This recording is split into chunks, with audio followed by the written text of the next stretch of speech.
On December 14th, 2025, one of Hollywood's most respected directors and his wife were found stabbed to death in their home. Their own son now sits in a jail cell, charged with their murders.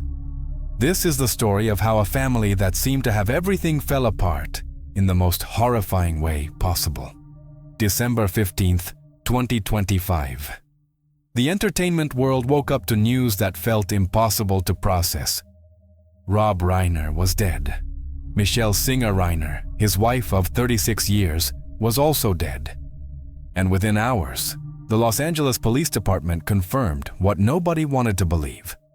Their 32-year-old son, Nick Reiner, had been arrested and charged with their murders. Let that sink in for a second. A son, killing both of his parents, stabbing them repeatedly in their own home. This wasn't some random break-in. This wasn't a case of mistaken identity or a robbery gone wrong. This was, according to investigators, a deliberate act committed by someone who lived on the same property. Someone who had dinner with them just days before. Someone who had worked alongside his father making movies about redemption and second chances. The details started coming out slowly at first, then faster, each one more disturbing than the last. And what makes this case even more unsettling is that in many ways, the warning signs were there all along, documented, public, sometimes even recorded on camera for promotional interviews. But nobody, not even Rob and Michele themselves, could have predicted it would end like this. Before we get into what happened, we need to understand who Rob Reiner was, because his story isn't just about one person. It's about a legacy that spans generations of American entertainment. Rob Reiner was born on March 6, 1947, in the Bronx, New York. His father was Carl Reiner, one of the most influential comedy writers and performers in television history. The man who created The Dick Van Dyke Show. The man who worked alongside Mel Brooks on the legendary 2,000-year-old man routines. Growing up in that household meant growing up around comedy royalty. And that kind of upbringing comes with pressure. Imagine being the son of someone that successful. Everyone's watching. Everyone's waiting to see if you'll measure up. Rob has talked about this pressure in interviews over the years, how he always felt like he was chasing his father's shadow, trying to prove himself worthy of the Reiner name. He started as an actor. Most people remember him as Michael Stivic on All in the Family, the character everyone called Meathead. For 9 years, from 1971 to 1979, Rob played the liberal son-in-law constantly arguing with Carol O'Connor's Archie Bunker. The show was massive. For 5 straight years, it was the #1 program in America. Rob won 2 Emmy Awards for the role. He was a household name by his mid-20s. But acting wasn't enough for him. He wanted to direct. He wanted to tell stories his way. And in 1984, at age 37, he made his directorial debut with This Is Spinal Tap, a rock mockumentary that has since become one of the most influential comedies ever made. It barely made money when it first came out, but over time, it became a cult classic that changed how people thought about comedy films. Then came the golden run. And I mean golden. Between 1985 and 1995, Rob Reiner directed some of the most beloved films in American cinema. We're talking about The Sure Thing in 1985, Stand By Me in 1986, a coming-of-age story that still makes grown adults cry, The Princess Bride in 1987, which has become one of the most quoted films of all time, When Harry Met Sally in 1989, which redefined the romantic comedy genre, Misery in 1990, a psychological thriller that earned Kathy Bates an Oscar, A Few Good Men in 1992, nominated for Best Picture and gave us the unforgettable You Can't Handle the Truth scene, and The American President in 1995, 7 films, 10 years, multiple genres, every single one either a critical success, a box office hit, or both. That's not just talent. That's genius-level filmmaking. Directors spend their entire careers trying to make one film as memorable as Stand By Me or The Princess Bride. Rob made both of them back to back. He co-founded Castle Rock Entertainment, the production company behind Seinfeld, The Shawshank Redemption, and The Green Mile. He received a star on the Hollywood Walk of Fame in 1999. He won the Chaplin Award from the Film Society of Lincoln Center in 2014. 3 of his films are in the National Film Registry. This man wasn't just successful, he was a legend. But here's what's important to understand about Rob Reiner. He wasn't just a filmmaker, he was a political activist, a passionate liberal who spent decades fighting for causes he believed in. Same-sex marriage, campaign finance reform, environmental protection. He co-founded the American Foundation for Equal Rights. He spoke at rallies. He used his platform to push for social change. And he was vocal about it. Very vocal. In October 2025, just 2 months before his death, Rob was still speaking out, warning about political authoritarianism, calling out what he saw as threats to democracy. The man never stopped fighting for what he believed in. Even at 78 years old, he was still engaged, still passionate, still speaking his mind. And through all of this success, through all these decades of filmmaking and activism, he had Michele by his side. Michele Singer Reiner was more than just Rob's wife. She was a talented photographer and producer in her own right. The couple met on the set of When Harry Met Sally in 1987. Rob has told the story many times. He was directing this romantic comedy about 2 friends who fall in love, and during the filming, he fell in love himself, with Michele. They got married in 1989, the same year when Harry Met Sally came out, and their romance was so powerful that it actually changed the ending of the movie. Originally, Harry and Sally weren't supposed to end up together, but Rob's new relationship with Michele convinced him that true love stories should have happy endings, so he rewrote it. That final scene, where Harry runs through New York on New Year's Eve to tell Sally he loves her, that exists because of Michele. Together they had 3 children, Romy, their daughter, Jake, their older son, and Nick, their youngest. Rob also had a daughter, Tracy, from his previous marriage to Penny Marshall, the director of Big and A League of Their Own. So this was a blended Hollywood family with deep roots in the entertainment industry. By all public accounts, Rob and Michele had a strong marriage. They were together for 36 years. They attended events together. They worked on projects together. Michele was involved in various philanthropic efforts. The family seemed close. They took vacations together, posted pictures on social media, celebrated holidays. From the outside, they looked like the ideal Hollywood family. But inside their Brentwood home, something else was happening. Something that had been happening for years. Something that Rob and Michele had been dealing with privately, even as they maintained their public image.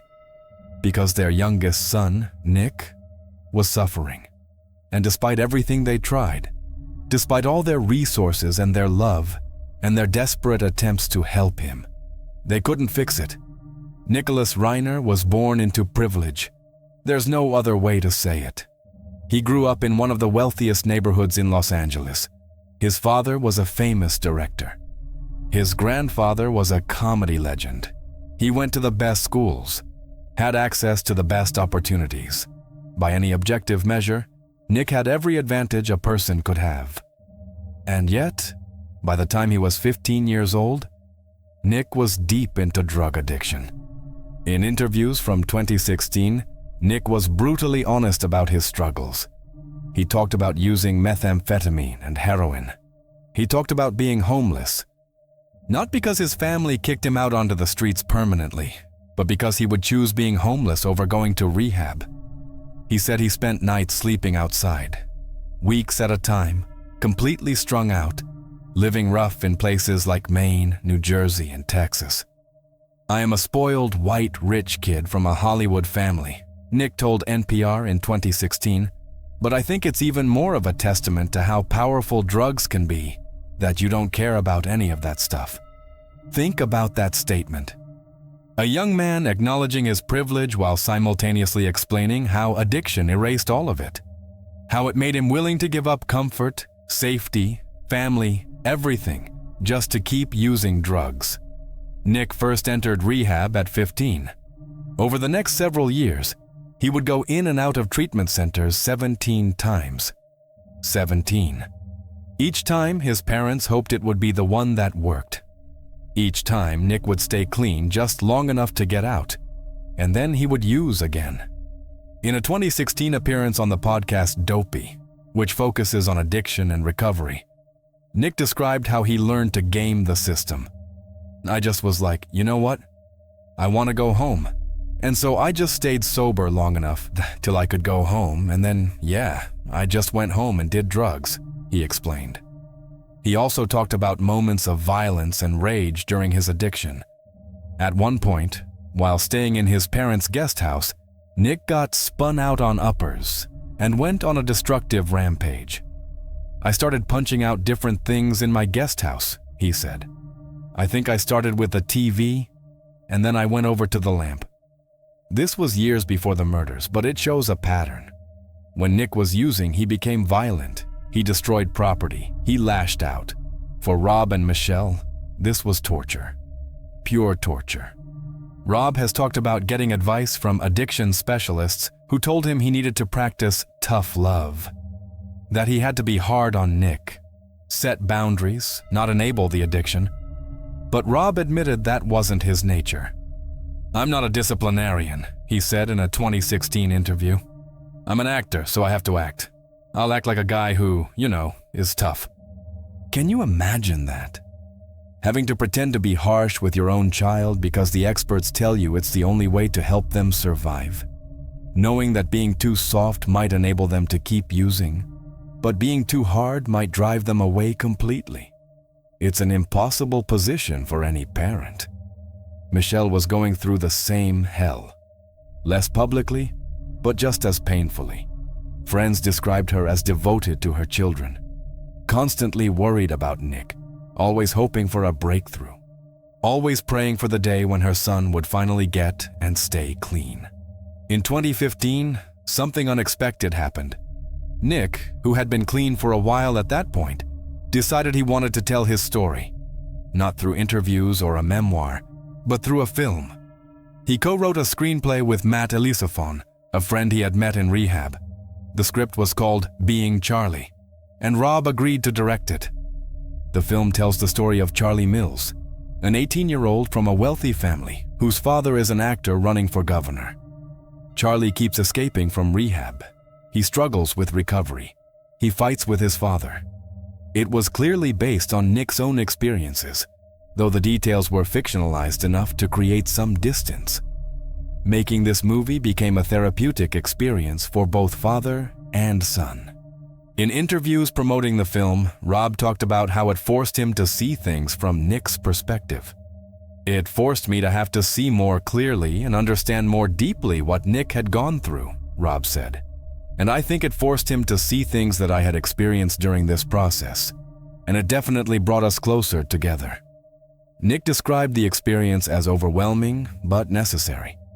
There were fights during the filming. Emotional arguments between father and son about how certain scenes should be portrayed. But there were also breakthroughs. One moment Nick described stands out. Toward the end of shooting, during a scene between the father and son characters, Nick suggested that Charlie should go up and hug his dad. That meant a lot to my dad, Nick explained, because it was sort of like I was accepting him back in. The film included a final scene where the father character apologizes to his son, where he admits he didn't handle things perfectly, where he says, "I love you," without conditions or demands. It was the reconciliation both Rob and Nick seemed to want in real life. Being Charlie was released in May 2016. It didn't do well commercially. Critics gave it mixed reviews. Most said it had good intentions and strong performances, particularly from lead actor Nick Robinson, but that the story itself felt too familiar, too predictable. Just another addiction drama in a genre full of addiction dramas. But for the Reiner family, the film was never about commercial success. It was about healing, about communication, about trying to understand each other better through the lens of art. And for a while, it seemed to work. Nick appeared to be doing better. In interviews from 2016, both he and Rob talked about their improved relationship. Nick said he had been clean for over 6 years by that point. Rob said Nick was in a really good place, much better place. Dave Mannheim, the host of Dopey, who had known Nick for years, described him as someone genuinely trying to rebuild his life. He was trying to make a go of it in their industry, and he was a drug addict, Mannheim said. I think it's an uncomfortable place to be. Barry Markowitz, a cinematographer who worked on Being Charlie and other Reiner films, said he saw Nick just 10 days before the murders. He described Nick as looking healthy. Like a GQ model, Markowitz said. He was on the upswing. I wish I could give you a tidbit or something like, oh, he looked bad and this and that. He didn't. So what happened? How does someone go from looking healthy and doing well to allegedly murdering both parents less than 2 weeks later? That's the question that keeps people up at night. That's the question that makes this case so deeply disturbing. By December 2025, Nick was living in the guest house on his parents' property in Brentwood. This wasn't unusual. He had lived there on and off for years. It gave him some independence while still keeping him close to family. For Rob and Michele, it probably felt like a good compromise. They could keep an eye on Nick without hovering. They could be there if he needed support. On December 7th, 2 weeks before the murders, Romy posted photos on Instagram from a family vacation. The pictures show Rob, Michele, Nick, and other family members swimming together, smiling, looking genuinely happy. In her caption, Romy wrote that she was thankful for family, health. It's one of those posts that seems sweet and normal until you know what happens next. Then it becomes haunting. Saturday, December 13th, comedian Conan O'Brien hosted a Christmas party at his Los Angeles home. Rob, Michele, and Nick all attended. Friends and colleagues were there. People from the entertainment industry. It should have been a pleasant evening, a chance to celebrate the holidays with friends. But according to multiple sources who spoke to CNN and other outlets, things went wrong. Nick's appearance caught people's attention. He looked scruffy, underdressed compared to the other guests. Most people at the party were dressed up. Nick showed up in jeans, a hoodie, and a hat. He wasn't socializing. Witnesses described him standing alone by a fire pit, smoking cigarettes, not engaging with anyone. Then came the argument. At some point during the party, Nick and Rob got into a confrontation. We don't know exactly what was said. Sources wouldn't share those details. But people noticed. People saw it happening. The tension between father and son was visible enough that multiple partygoers remember it. Some reports suggest Nick was being disruptive, that he interrupted a private conversation between comedian Bill Hader and someone else, and when told to leave them alone, he stormed off. Other guests noticed his behavior seemed off, agitated, unpredictable.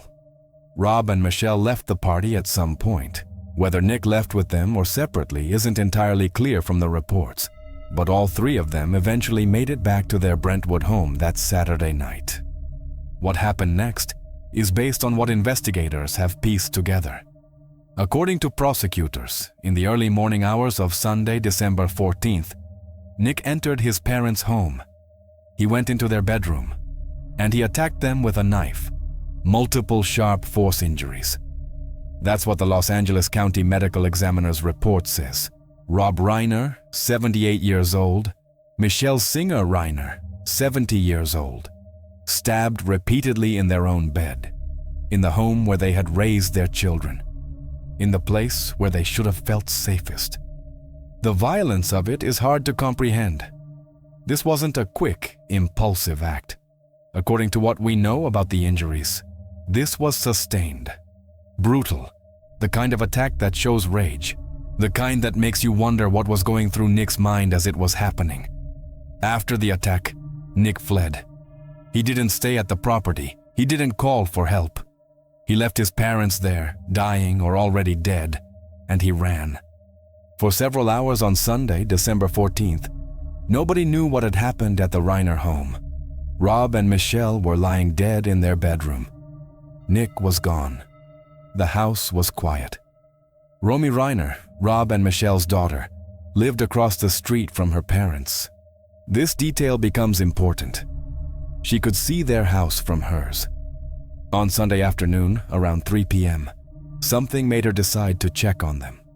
Maybe they weren't answering calls. Maybe it was just a feeling. We don't know what prompted her to walk over there. What we do know is that Romy was the one who found them. Her parents, both dead, stabbed. The scene must have been horrific. The kind of image that never leaves you.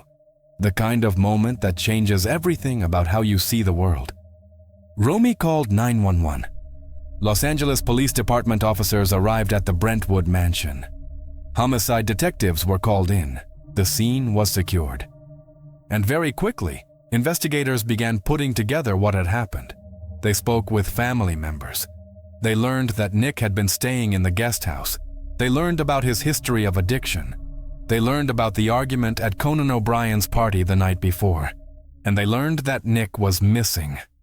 The LAPD issued a bulletin. They needed to find Nick Reiner, and they needed to find him fast. While investigators were processing the crime scene and interviewing family, Nick was on the move. According to police reports and surveillance footage, he checked into a hotel in Santa Monica early Sunday morning. Santa Monica is about 4 miles from Brentwood. Close enough to reach quickly, far enough to feel like distance from the crime scene. Why did he check into a hotel? Was he trying to establish an alibi? Was he just looking for a place to crash? Was he in shock over what he had done? We don't have answers to these questions yet. The investigation is still ongoing. Later that day, surveillance cameras at an Arco gas station near the University of Southern California captured footage of Nick. This was around 8:20 p.m., about 15 miles from his parents' home. The video shows him walking across the parking lot carrying a red backpack. He's wearing a baseball cap, jeans, and a jacket. He enters the convenience store, starts walking toward the refrigerators, then immediately turns around and walks back out. About 12 seconds later, he comes back in, grabs a drink from the cooler, and gets in line to pay. The gas station employee who was working that night spoke to investigators. They provided the surveillance footage. And this footage became crucial because it showed where Nick was and what he looked like in the hours after his parents were found dead. At 9:15 p.m. on Sunday evening, LAPD gang unit officers spotted Nick near the intersection of Exposition Boulevard and Vermont Avenue in the Exposition Park neighborhood, right by USC. They moved in. 4 police vehicles surrounded him as he walked across the street. Nick didn't run. He didn't resist. According to LAPD Deputy Chief Alan Hamilton, Nick was taken into custody without incident. Newly released security camera video shows the arrest. Police surrounding him, Nick complying, getting handcuffed, being placed in the back of a police car. The manhunt was over. Less than 6 hours after his parents' bodies were discovered, Nick Reiner was in custody. On Tuesday, December 16th, the Los Angeles County District Attorney's Office announced formal charges. Nicholas Reiner was being charged with 2 counts of first-degree murder with special circumstances. The special circumstances designation was significant. It meant multiple murders. It meant the DA's office could potentially seek the death penalty. Los Angeles County District Attorney Nathan Hochman held a press conference alongside LAPD Chief Jim McDonnell. They laid out what they knew. The Reiners had been fatally stabbed in the early morning hours of December 14th. Nick Reiner was accused of using a knife. He fled the scene after the killings. He was arrested that evening. The charges included a special allegation that Nick personally used a dangerous and deadly weapon, a knife. If convicted, he would face either life in prison without the possibility of parole or the death penalty. Hochman said his office had not yet decided whether to seek the death penalty. They would take the thoughts and desires of the family into consideration. California currently has a moratorium on executions. Governor Gavin Newsom suspended the death penalty in 2019, though it remains on the books. So even if prosecutors seek and receive a death sentence, Nick would likely never actually be executed. He would spend the rest of his life in prison. On Wednesday, December 17th, Nick made his first court appearance. It lasted only a few minutes. He sat in an enclosed area reserved for people in custody. He was wearing a thick blue one-piece garment, a suicide prevention smock, the kind they give to inmates considered at risk of harming themselves. Nick spoke only once during the hearing.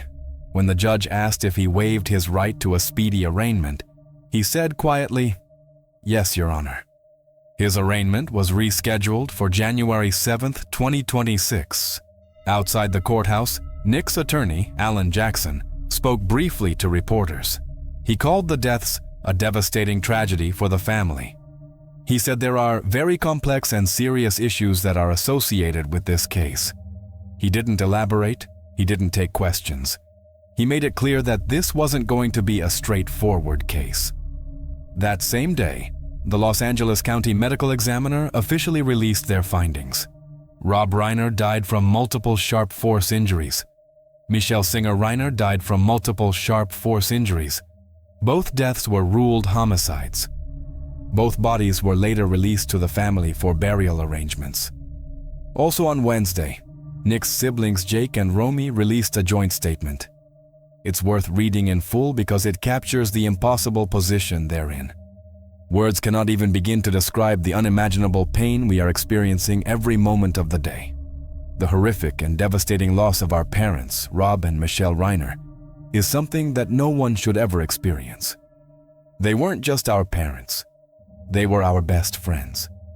We now ask for respect and privacy, for speculation to be tempered with compassion and humanity, and for our parents to be remembered for the incredible lives they lived and the love they gave. Notice what's not in that statement. Any mention of Nick, any judgment about what happened, any anger or blame, just grief. Just an appeal for privacy and respect. It speaks volumes about how complicated this situation is for them. They lost both parents, and in a very different way, they lost their brother too. The entertainment industry was devastated. Tributes poured in from around the world. Billy Crystal, who starred in When Harry Met Sally and was a close friend of Rob's for decades, released a statement along with other friends including Martin Short, Larry David, Barry Levinson, and Albert Brooks. They wrote about Rob's range as a director, his charm, how audiences trusted him. They also wrote about Rob and Michele as a couple. They devoted a great deal of their lives for the betterment of our fellow citizens, the statement read. They were a special force together, dynamic, unselfish, and inspiring. We were their friends, and we will miss them forever. Mandy Patinkin, an actor who worked with Rob, wrote that the director's death teaches us to live with a greater purpose to cherish every moment that we are alive. And former President Bill Clinton and Hillary Clinton released a statement calling Rob and Michele friends who inspired and uplifted millions through their work in film and television. Flowers appeared on Rob's star on the Hollywood Walk of Fame. Fans left notes, candles, photos, copies of his movies. People who had never met Rob Reiner still felt the loss because his work had meant so much to them. But there was also ugliness. President Donald Trump, who had been a frequent target of Rob Reiner's political criticism, posted on social media suggesting the deaths stemmed from Trump derangement syndrome. The post was widely condemned. Republican lawmakers, many of whom disagreed with Rob politically, called Trump's comments inappropriate and disrespectful. Representative Thomas Massey wrote, "Regardless of how you felt about Rob Reiner, this inappropriate and disrespectful discourse about a man who was just brutally murdered was unacceptable. The incident showed how polarized things have become. Even in death, even in tragedy, politics couldn't be set aside completely. As of right now, December 22nd, 2025, this case is still developing. Nick is being held without bail. His arraignment is scheduled for January 7th, 2026. We don't know what his plea will be. We don't know what defense strategy his attorneys will pursue. There are so many questions that remain unanswered. What exactly triggered this? Was it something specific from the argument at the Christmas party? Had Nick relapsed? Was he using drugs again? And if so, for how long? Did Rob and Michele confront him about something? Were they planning to make him leave the property? Or was this something deeper? Something related to mental illness beyond addiction. Nick had struggled with addiction for nearly half his life. But addiction alone doesn't typically lead to this kind of violence, especially against parents.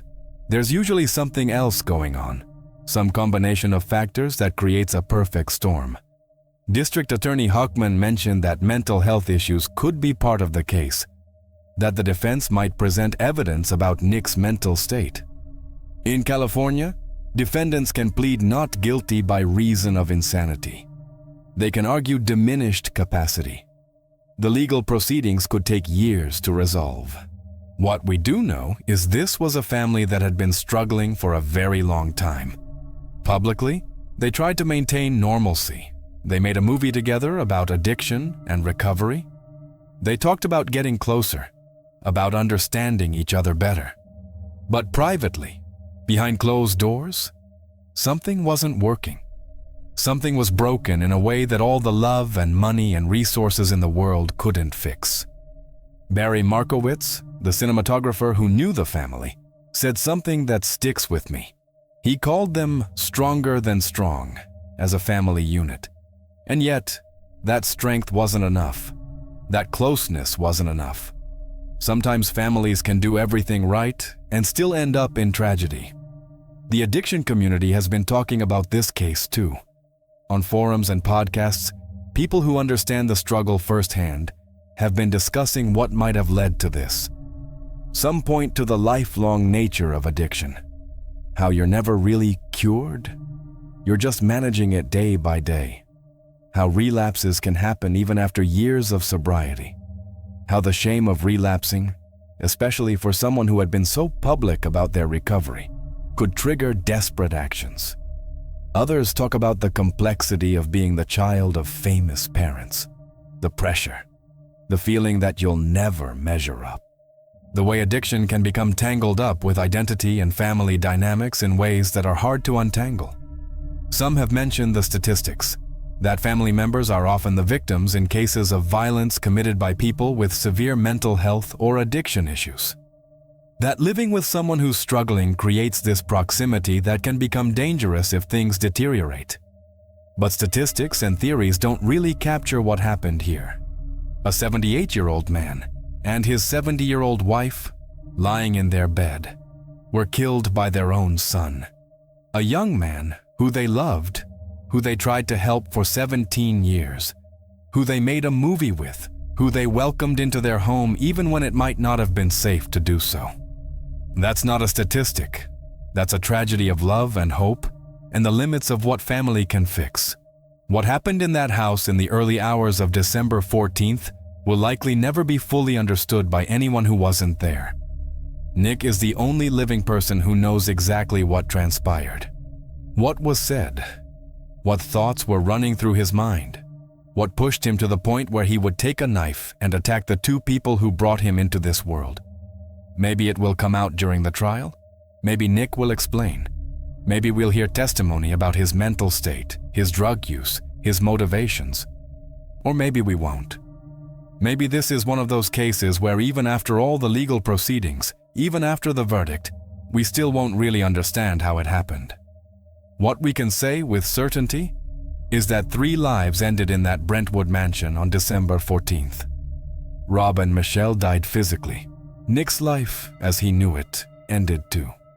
Even if he's eventually acquitted, even if somehow there are circumstances we don't know about that change the narrative entirely, his life will never be what it might have been.